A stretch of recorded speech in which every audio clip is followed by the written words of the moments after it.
Mustafa. Mustafa özüne gel bana. Mustafa.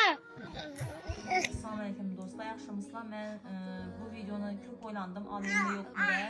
Ürəkim çidamadı, həmməmiz anəmiz şu balamızın sağlığında az qına muamması varkən şu videonu ilacı barıca tarqatıb, dostlarına tarqatıb, like'larını bassanızlar, yapılmazsa kartınızda 5000 son, 3000 son olsam, neçliyisi olsa şu balamız üçün efsane koysanızlar, həmməyizdən minnətdar olar edik. Yakında park geldik, Ayzamal tərəflərinə şu yardım verdi. Xorazm boyunca az bizə yardım verdi Türkula. Meningit anaqlandı, altısında alıp keçişimiz gerek. Şu an blogerlara iltimas etdik. Köpsü pul soradı, köpsü şan tərəfdən birinci hesap verseniz bu aramızdadır. Bizə şəraitimiz boğanda bizə xalqdan yardım sorab oturmasadık. Bloger deyip çıqqalar amba gel, görün ne bizə blogerimiz bunu neçik halətdə yaşab oturubuz.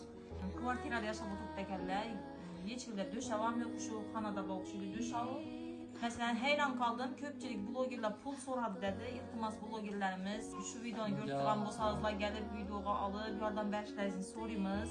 Üst oraya koyup düşünerdim bize az yardım alıp tutmuş. Halkın yardımıyla Allah'ın nəsiblə.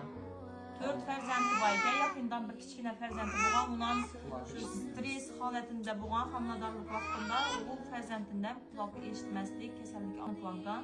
İlaxım şu balamız üçün bir som sərfləsəyizdə sizlərin kisələrizə milyon bu qayıtqay.